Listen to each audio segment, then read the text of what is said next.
In January of 1996, legendary coach Don Shula officially retired from the NFL. He left the game as the winningest coach in league history, a record that still stands and may never be broken.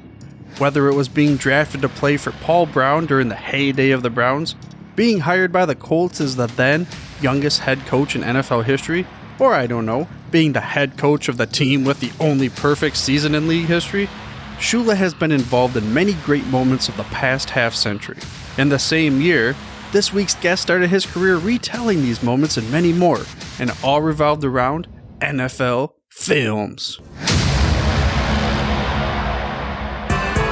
Welcome to the Football History Dude podcast, where each episode is a journey back in time to learn about the rich history of the NFL.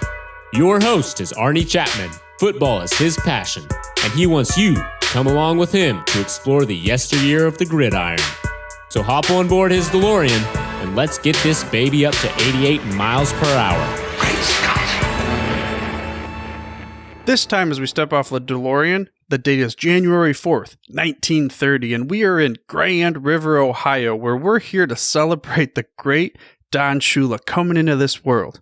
But during this time, the man that he would ultimately pass on the all-time victory list in the NFL, well, that guy already had 10 seasons under his belt, and that guy was Mr. George Papa Bear Halas.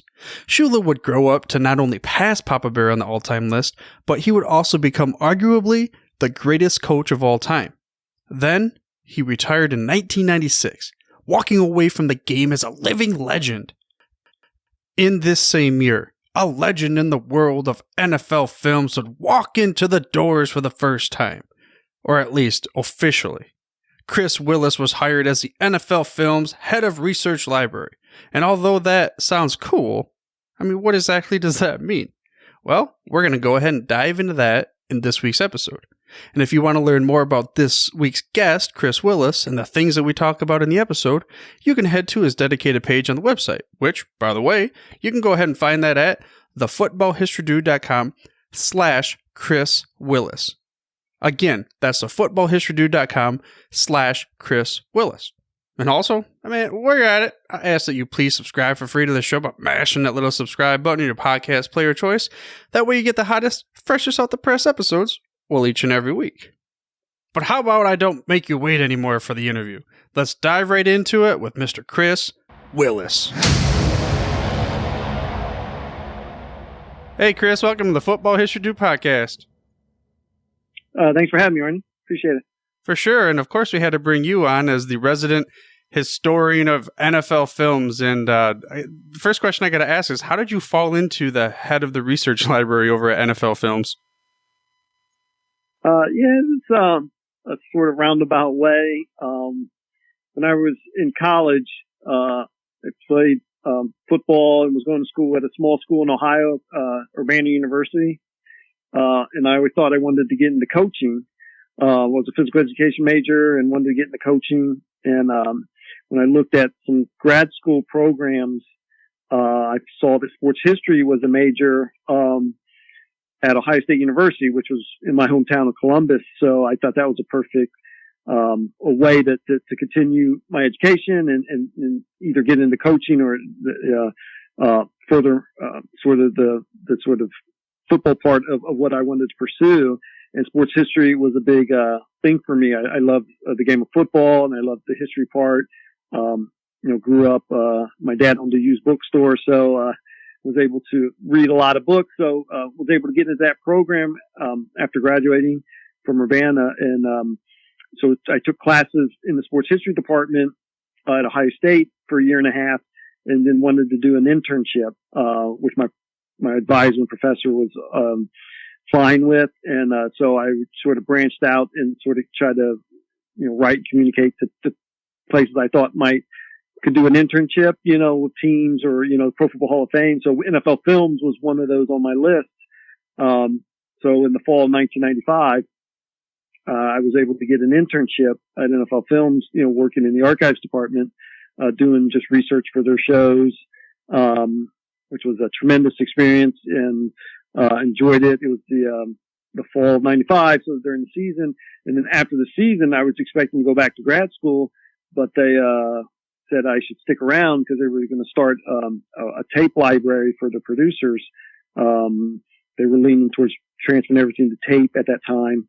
And so I just stuck around and applied for the job, and they accepted, and hired me. So that's sort of the roundabout way of getting from grad school to NFL Films. And then, like I said, that was almost 25 years ago. So when you say sports history program, what does that entail at Ohio State? Well, at that time, like this is the mid '90s. It was within the physical education department.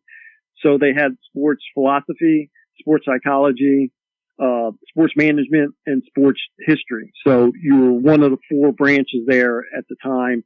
So I had to take classes in all four disciplines, but the majority of my classes were in sort of sports history and history type of category. So would that be going over the history of how the games were founded and events, or was it more along like the fundamentals? No, it was everything. It was, how they got started, people that were involved, the fundamentals, like everything to do with the sort of aspect of any sport. I wish I would have known about that when I was going to school. That sounded like something I would have been interested in. So then, is that how you got into, like, you were intrigued more from there to the point where you wanted to launch your career? Or was there like a deep-rooted, kind of like when you were a little kid, this is what I feel like I want to do when I grow up? Well, I always, like I said, being from Ohio, you can't help a lot of people being a football fan. I grew up in Columbus, being a huge high state football fan and going to the games. Like I said, that just sort of went off my passion for the sport, is also reading about it. Like I said, my dad's used bookstore was a huge influence on me of reading anything that I could get my hands on. Not just football, but other, I love nonfiction. So I read a lot of biographies, historical books. So that sort of got me started in knowing history and liking to preserve history. And that sort of developed into the sport that I love. I love football. I love playing it. I love watching it. I love reading about it. So a lot of those early influences, it sort of, drives me to what I want to do, what I do today. Like every day I want to try to preserve something or to, further, the historical part of football. And it's neat. And I've been lucky that, I can make a career of it. But yeah, that sort of drives me, almost every day, of wanting to, especially to preserve history. And, we do it in our films, but, also in my writing and research. So it all combines into one sort of, avenue of trying to preserve sort of the history of the game. Yeah. And speaking of your writing and your research, can you tell me about your first book that you wrote? What caused that kind of spark in your fire and you wanted to write it and what it was about? Yeah, I mean, I didn't plan, especially, going through grad school and then once I started working at NFL Films, obviously we have our documentaries and our shows that we focus on. But, so I didn't plan on writing, multiple books. That sort of just developed, as going through and doing a lot of research, for our shows. My first project came out of some of my writing based on some interviews I did. In the late 1990s, I was sort of branching out and doing a little more research on some of the early years of the NFL.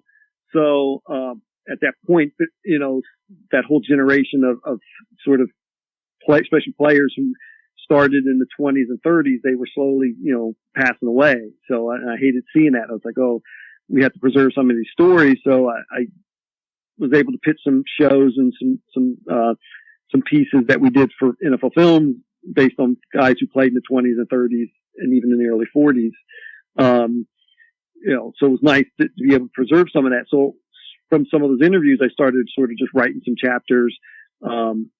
I think you're a member of the Pro Football Research Association. They have a magazine called the Coffin Corner that comes out, every other month. So I started writing some of these, sort of small articles based on some of these interviews I was doing, with people from the 20s and 30s. and they published a few of them, and they got a good response. And I was like, you know what, maybe this could become a book. And couple of my favorite books are oral histories that were written.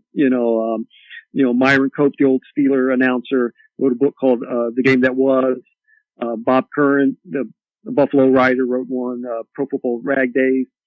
And probably my favorite was Richard Whittingham, who was a Chicago freelance writer who did one in the mid 80s when I was growing up called What a Game They Played. And these are all sort of oral histories. He would interview, Don Hudson and Sammy Ball and Johnny Blood and Red Grange, and they would just be chapters of these guys' stories, and they were really fun and easy to read, but had a lot of great historical value, and so those sort of inspired me once I started doing some of these interviews with some players and some people associated with the early game of the NFL.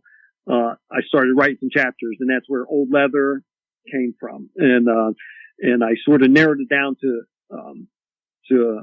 the teams from Ohio. So it's Old Leather and oral history of early pro football in Ohio from 1920 to 1935. And, so these chapters are all based on interviews that I did or archival interviews that I found, because there wasn't as many people alive in the early 2000s to talk about, some of these early years. So it's a short book. It's like less than 200 pages, based on these interviews. So that sort of got me started. And once that was done and I found a publisher who liked the idea, that book came out in 2005. That sort of really got me started on doing book projects, offsetting, some of the work I was doing at NFL Films. All my writing is, I sort of pay all the expenses. I go do it on my own time. I write in the morning, I write in the evening, write on the weekends. So, it's not something that they help me do. I sort of do it on my own. So that's sort of how the writing got started with Old Leather, which was the first book. I know you said you didn't get a chance to interview many of the individuals, of course, because of the timing of the interviews that you're able to. Do you have one that stuck out in your mind?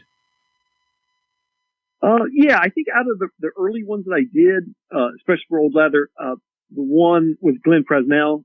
He was at the time he was in his like 90. He was like 90 years old, and he was living in Ironton, Ohio. He played for the Ironton Tanks, and then the Portsmouth Spartans, who became the Detroit Lions.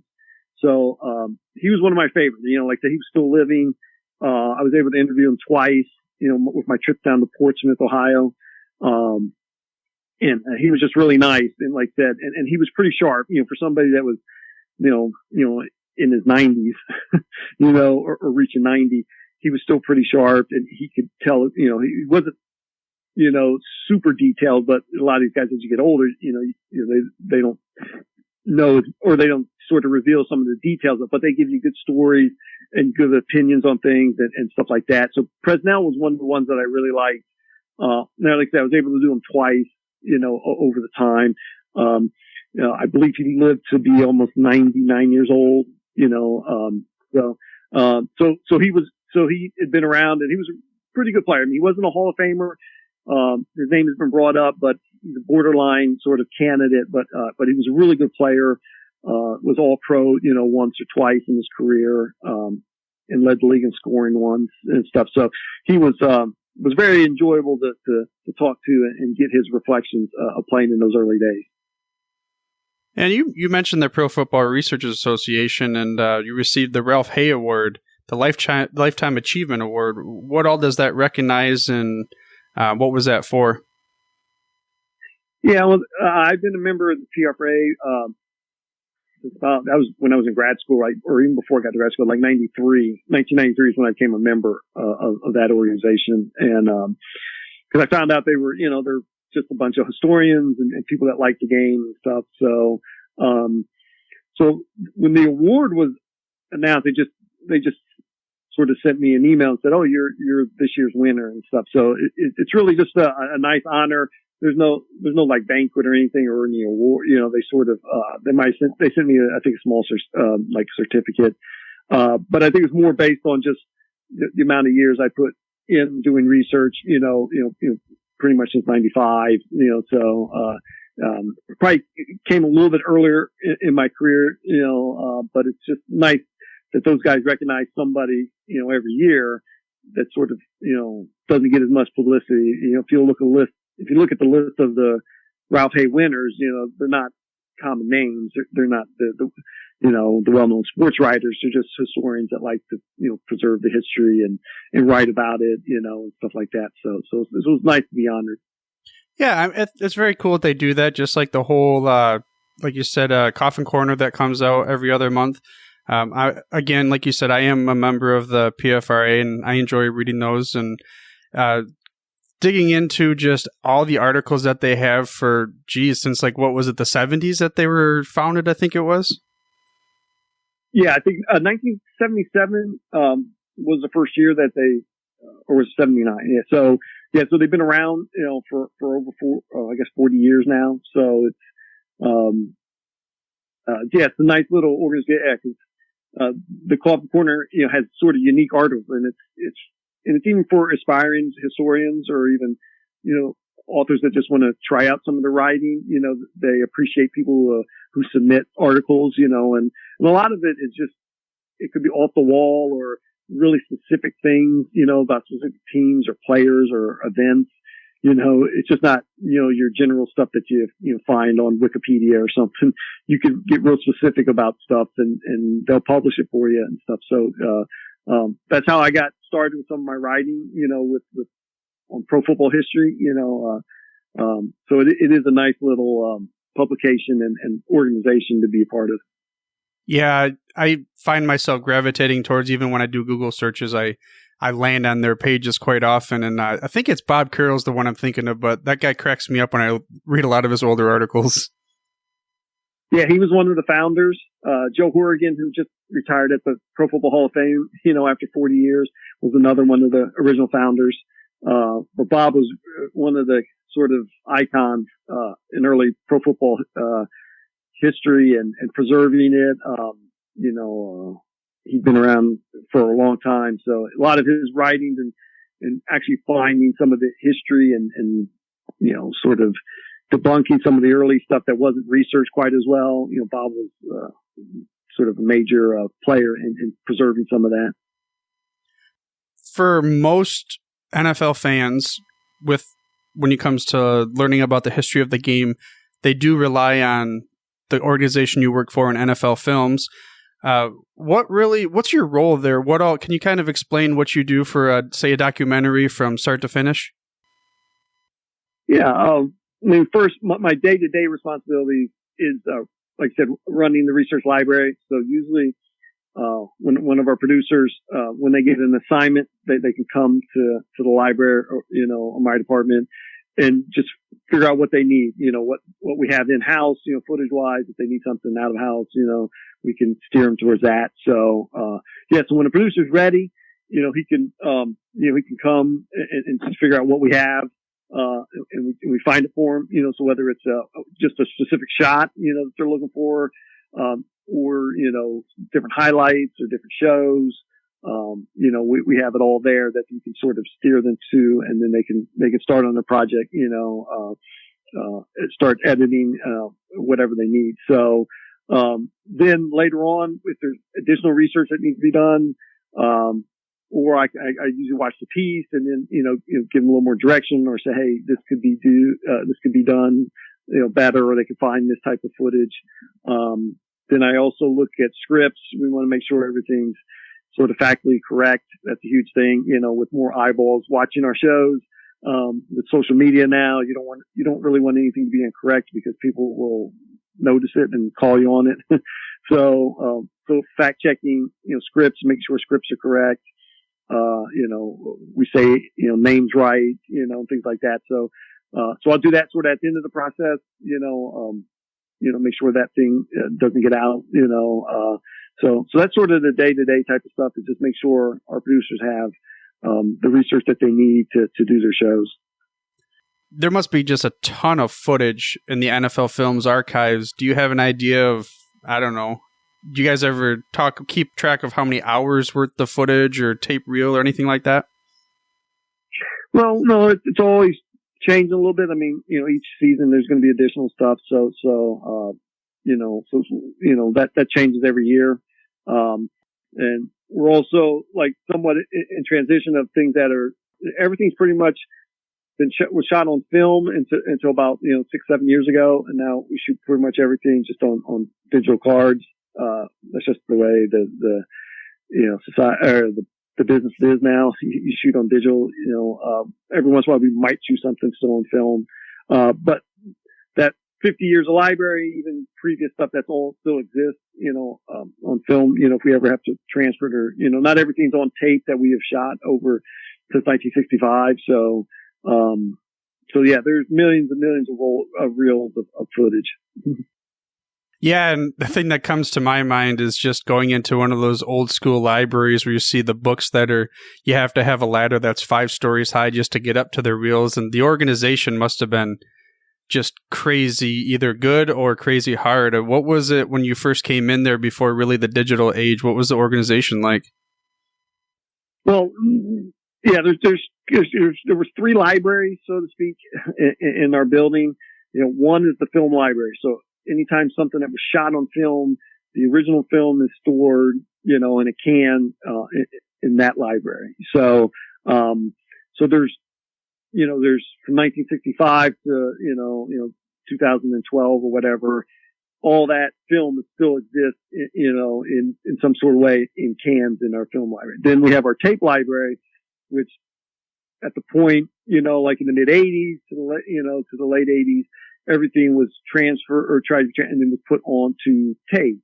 So we have a tape library of everything, and there's all the masters. Now if something happens to the master, we always have the film we can go back and transfer. So we have a tape library that does that. And then the third library is my library, which is a, sort of a copy of the master library. And those are the tapes that the producers would use, and they could come in, they could grab it, and they could check it out, and then they can take it to their office, they digitize it, and then they can cut that footage.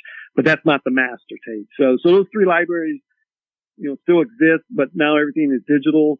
So that automatically just gets transferred onto our system now.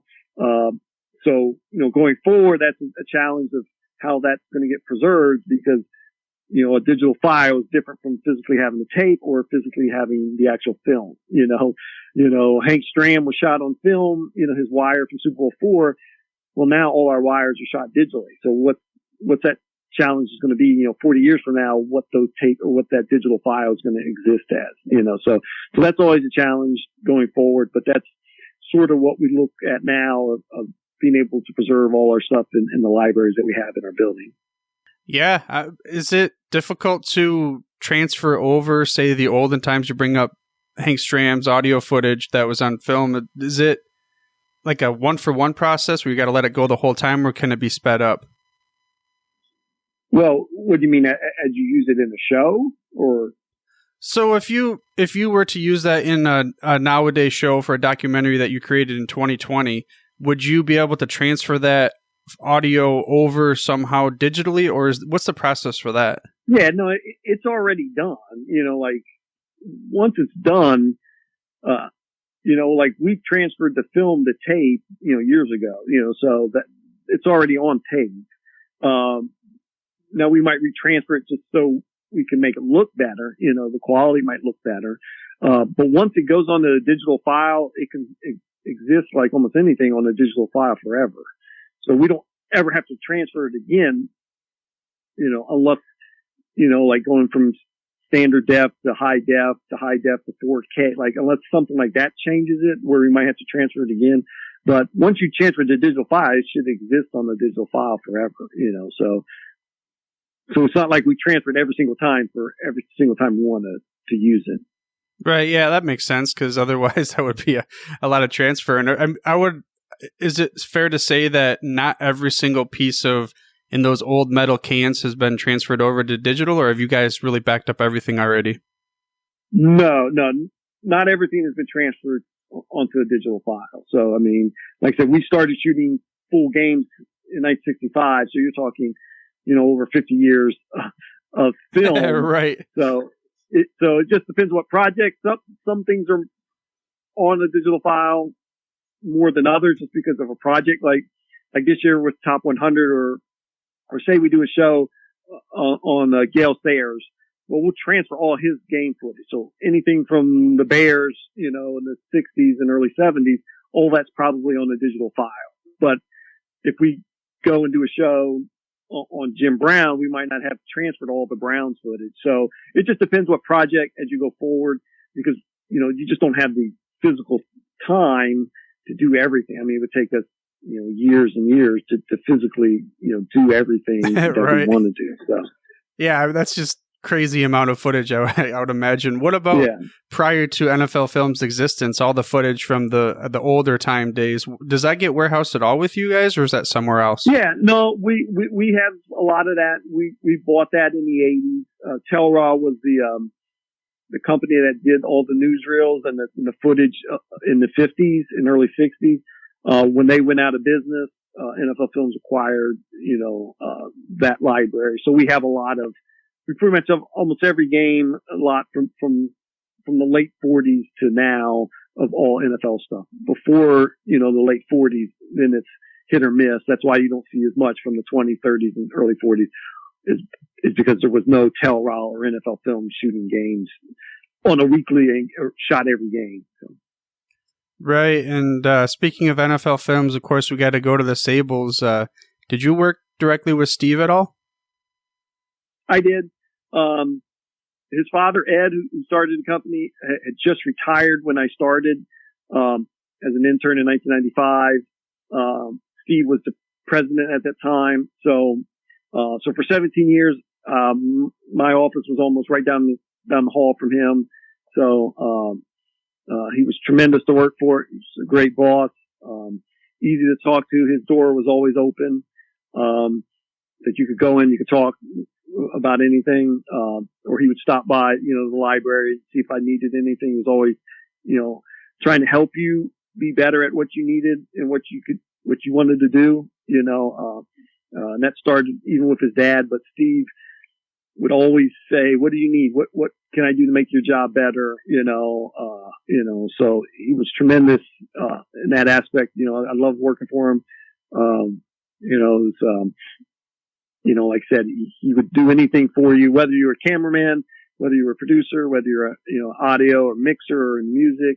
And he didn't care if you had been there 1 year, or for some of these producers had been there for 30, 40 years. He would, like I said, have his door open. He would get you everything you needed to make your job better and to do the best shows that you could possibly do. So yeah, it was tremendous to working for him. Yeah, it sounds like a great individual. That one of the many reasons why NFL Films has been so successful, and their mantra and the mentality. And I'm glad he's being recognized more this year too, and just how all that's going down this year with the centennial. Yeah, that was a tremendous honor, and I was glad that he finally got it, because I know he wanted it for his dad. He didn't think he was, but yeah, so it's nice that him and his dad now are both in there. Boom! Chris Willis, the head of the research library at NFL Films. A position that, well, quite frankly, goes hand in hand with this podcast. So I'm thinking that, me personally, that's probably a pretty cool career. Not saying it's an easy career, because there's a lot of work that goes into that. But I think it would be pretty neat to be able to dive into old historical artifacts and videos and all these other things to be able to conjure up the stories that NFL Films tells like nobody's business. And with that, I do hope that you enjoyed this week's episode of the Football History Dude podcast, and I hope that you gained some gridiron knowledge nuggets about what Chris was able to bring to the show and what goes on behind the scenes at NFL Films. If you did enjoy this show, then I ask that you please share it with at least one more football geek such as yourself. And the best way you can do that, to give more information on the show and Chris, well, let's send them over to thefootballhistorydude.com/Chris Willis. Now, this was just the first part of the interview. We're going to go ahead and finish the interview with Chris Willis next week. But for now, dudes, I'm through if you're through. Thank you for listening to this episode of the Football History Dude. To make sure you're the first to get the next episode, please subscribe on your podcast player of choice and head on over to thefootballhistorydude.com for the show notes and more information on the history of the NFL. And remember, dudes, where we're going, we don't need roads.